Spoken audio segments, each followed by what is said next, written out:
जप क्या है? जप एक साधन है, साध्य नहीं। एक शब्द की पुनरावृत्ति करना, उसको बार बार दोहराने का नाम है जप। श्री कृष्ण ने गीता में कहा है, जप एक यज्ञ है जिसमें बाह्य शुद्धि के साथ साथ आंतरिक शुद्धि भी होती है। आंतरिक शुद्धि जीवन का अनिवार्य अंग है। जीवन के प्रत्येक क्षेत्र में आंतरिक शुद्धि से ही प्रभावित होता है। जीवन के लिए जप है वो बहुत अनिवार्य है। मंत्रविदों ने अनेक मंत्रों का निर्माण किया है। सैकड़ों सैकड़ों मंत्र, अनेक मंत्र है जिनका प्रयोग इच्छाओं, कामनाओं की पूर्ति के लिए किया जाता है। या उन्हीं मंत्रों से प्रयोजन है जिनसे आत्महित सभ्यता हो, स्वयं की प्राप्ति होती हो।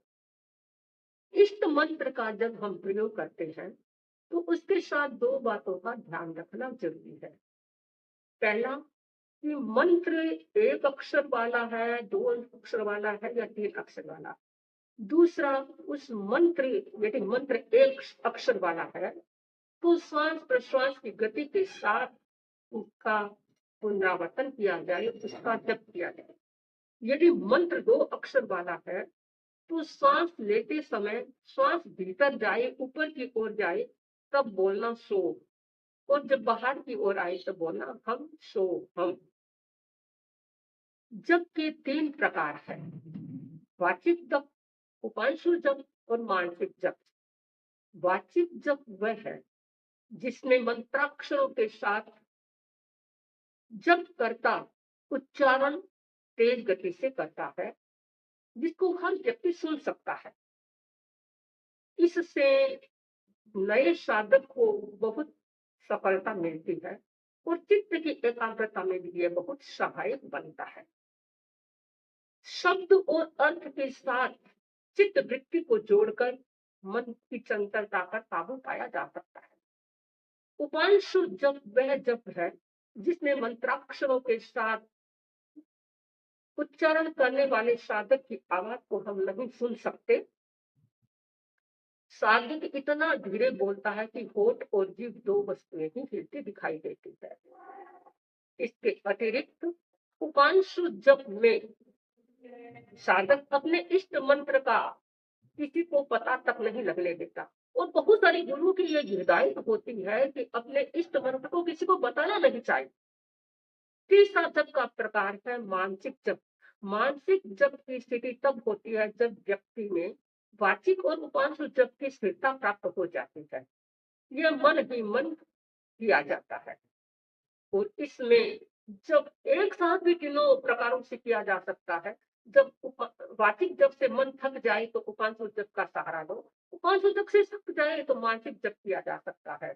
और तीनों से ही जब थकावट की अनुभूति होती है तो शब्द और अर्थ को छोड़ करके केवल भीतर की आवाज, शब्द ध्वनि को ही सुनने का प्रयास करना चाहिए। अनुभवियों का यह कथन है कि जब तक भीतर की आवाज का द्वार नहीं खुल जाता है तब तक जप नहीं सिद्ध होता है। ये द्वंदात्मक जगत है। इस जगत में हर व्यक्ति के जीवन में समस्याएं भी आती है, संकट भी आता है, विघ्न बाधाएं भी आती है। हर व्यक्ति यह प्रयास करता है विघ्न बाधाओं, समस्याओं का समाधान, निराकरण करने का अपनी शक्ति के द्वारा। तो कुछ ऐसी शक्तियां भी होती है जो मनुष्य की शक्ति से बाहर होती है, वहां मनुष्य मंत्रों का सहारा लेता है। डूंगरगढ़ के एक साउथी लाभूराम जी, जो आचार्य कालूपनी राज के पास पहुंचे और उन्होंने निवेदन किया कि गुरुदेव, मेरे पुत्र की चक्षु वेदना बहुत तेज हो रही है, बहुत इलाज कराने के बाद भी मुझे सफलता नहीं मिल पा रही है। तो आचार्य कालूगनी ने एक मंत्र दिया, और उस मंत्र जप के लिए उन्होंने फरमाया कि 21 दिन, 3 दिनों तक इस मंत्र का 21 बार जप करो, सफलता प्राप्त हो सकती है। मंत्र था, संति कुंथु आरहो अरिठनेमि विनंद पाशोय संप्रंताणम नित्यम चक्षु रोगम पणाशे। लाभूराम जी ने हाथ की अंगुलियों के आवर्तन प्रत्यावर्तन के साथ उसकी आंखों पर यह जप किया, और गुरुदेव की कृपा से उसकी चक्षु वेदना स्वाहा हो गई। यह है मंत्र शक्ति का प्रभाव। एक नहीं, ऐसे अनेक उदाहरण हमारे पास है जो गुरु मुख से मिली हुई मंत्र शक्ति आदि व्याधि और उपाधि का निराकरण करने में समर्थ है। ऐसी जब शक्ति के द्वारा हम अपनी भीतरी शक्ति को जागृत करने का प्रयास करें, इन भावनाओं के साथ ओम अर्हम।